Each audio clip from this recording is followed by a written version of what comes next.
Before we begin this week's episode of the Grow Your Wealthy Mindset podcast, I want to tell you of a great guide that I made just for you. It's the 12 financial mistakes that keep physicians from building wealth. After talking to hundreds of physicians, I've heard many mistakes, and these are the ones that I thought were most important to share so that you can potentially avoid making these mistakes, or if you've already made them, learn a bit about how you might be able to recover. You can grab the guide at my website, www.growyourwealthymindset.com/12 financial mistakes. Now on to this week's episode. Hello, welcome to the Grow Your Wealthy Mindset podcast, where it is all about helping amazing physicians just like you create a wealthy life free from burnout and with the financial security to practice medicine on your own terms. I'm your host, Dr. Elisa Zhang. Hello, and welcome back to the Grow Your Wealthy Mindset podcast. Today, I want to talk about why Dave Ramsey's approach to finances doesn't make sense for physicians. Dave Ramsey is a well-known financial personality who gained popularity starting in the 90s and really built a media empire since in the 2000s. He has helped many people get out of debt and teaches building wealth through discipline and budgeting. While I don't want to discredit all of Dave Ramsey's teachings, some of his principles just simply do not make sense for physicians. Dave Ramsey's number one message is that all debt, other than the mortgage on your primary residence, is bad and should be paid off as quickly as possible. He encourages use of cash or debit cards to avoid credit cards in order to even avoid temptation of having debt.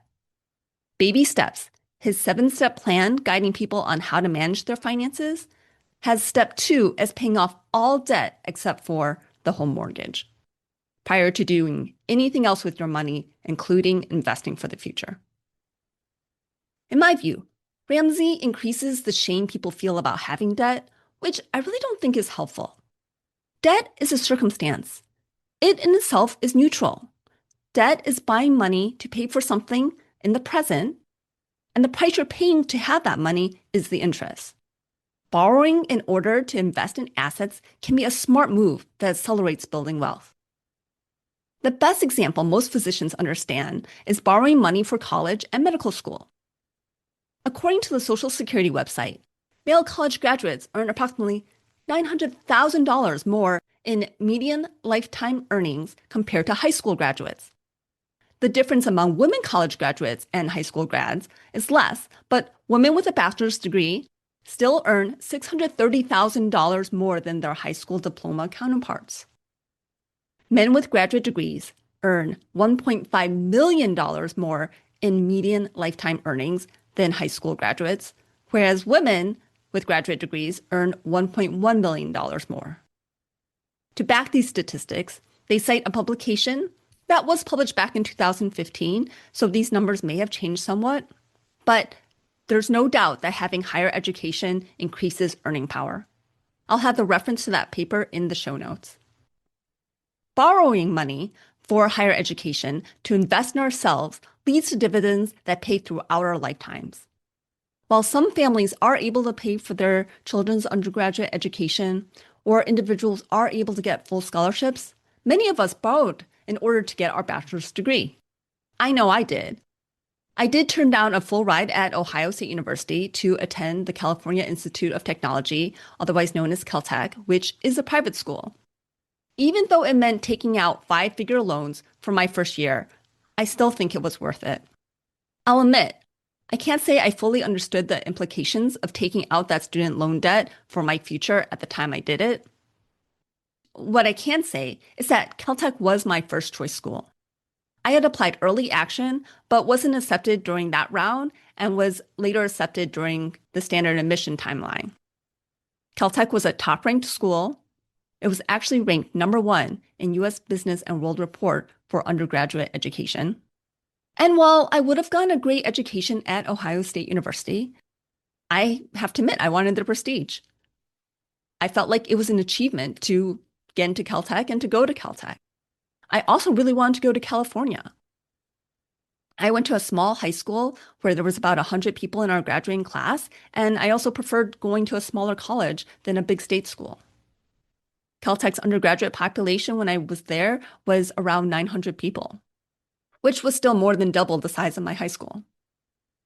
That being said, I do think it is important to consider how much debt to take out for higher education. My father instilled in me that the purpose of going to college was to be able to get a well-paying job afterwards.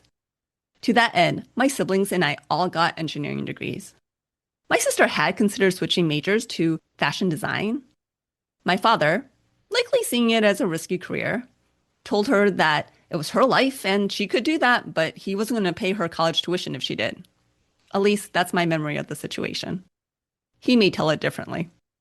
When you're borrowing money that is meant to be for an investment, the amount borrowed should match the potential payoff for the investment, and higher education does this. As much as medical school costs these days, physicians still make enough income that it is an investment that pays off. Getting back to Dave Ramsey. Ramsey is strongly against borrowing money for college, including federal student loans. He believes student loan debt is financially crippling and unnecessary. Instead, he encourages students to pick schools they can pay for without debt and to work part-time during college, as well as during breaks to help pay for school. While I agree that it's wise to consider the cost of education at different schools before ultimately deciding where to go, I think it's clear that I don't believe that no one should be taking out student loans. I did work part-time during college and applied for scholarships and grants as Ramsey recommended. I worked over the summers and saved money. I also agree with Ramsey that parents shouldn't sacrifice retirement to help pay for their kids' education. My argument with that is that kids can borrow for their college education while parents cannot borrow for their retirement. That's my first big contention with Dave Ramsey. Taking debt for investments in one's own education can certainly help people build wealth. Of course, this is somewhat nuanced. Not everyone needs to go to college to build wealth and have a great life. There are great jobs from getting training as a plumber, electrician, or a number of trades.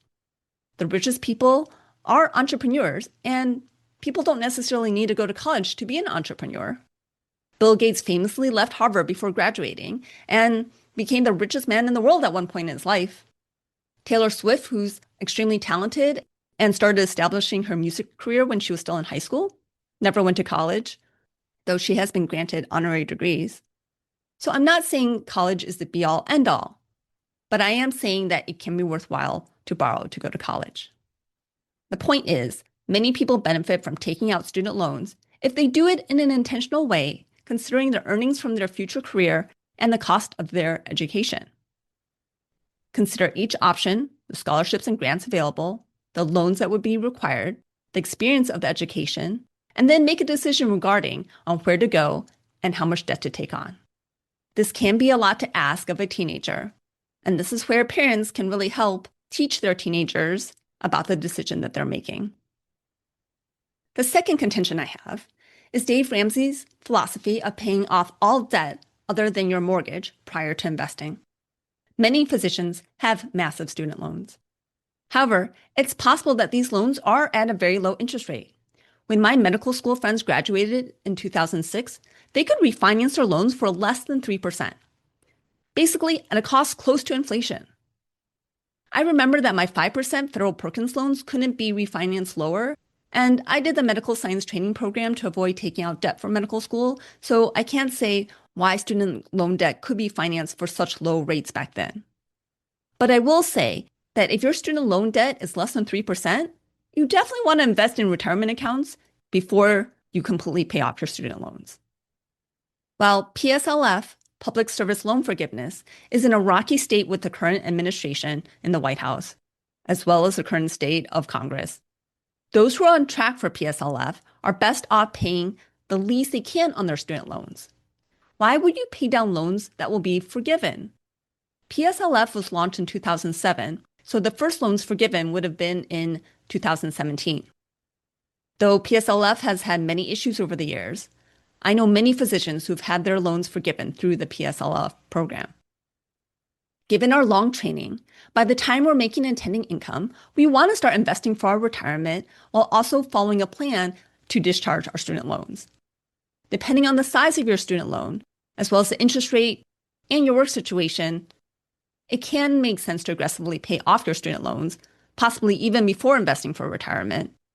But there is much more nuance than Dave Ramsey's approach of just paying off all debt before investing. Where I will agree with Dave Ramsey on debt is high interest consumer debt. That is something to avoid if at all possible. However, there are still times where it can make sense to borrow at high interest rates temporarily. That being said, for most people, any debt with an interest rate above 10% should be paid down as aggressively as possible. Dave Ramsey discourages the use of credit cards at all. This is another point where I totally disagree. He recommends using cash or debit cards. In my opinion, cash is hard to track spending, and when it's lost or stolen, it's gone. I have certainly had hundreds of dollars lost with my wallet being stolen in the past. Unfortunately, it's happened when I was in college right after I got paid in cash and could have really used that money. Charging on credit cards easily lets me track all my spending, and if the credit card is lost or stolen or unauthorized charges are made, the credit card can be easily replaced, and I've never been responsible for any unauthorized charges. You may argue that a debit card is similar, but if someone gets your debit card and is able to make a charge on it, then that's money taken out of your bank account that can take weeks or months for the bank to redeposit those unauthorized charges. This happened to one of my friends during medical school, and it was a nightmare for her. I am very careful about my debit cards and don't tend to carry them in my wallet all the time. As long as you're disciplined enough to always pay off the full balance on your credit cards before it's due, credit cards can be a great way to earn cash back or points that can be redeemed for travel. I make money on all my credit cards while they provide me a convenient way to spend and track my spending. There are studies that support that people do tend to spend more when they're paying on credit card compared to if they're paying with cash. If this is you, then my suggestion is to learn to be more mindful about your spending. This is where I believe tracking spending can really be a big help. For some people, it may just be the discipline that you don't even wait for the credit card bill to come in.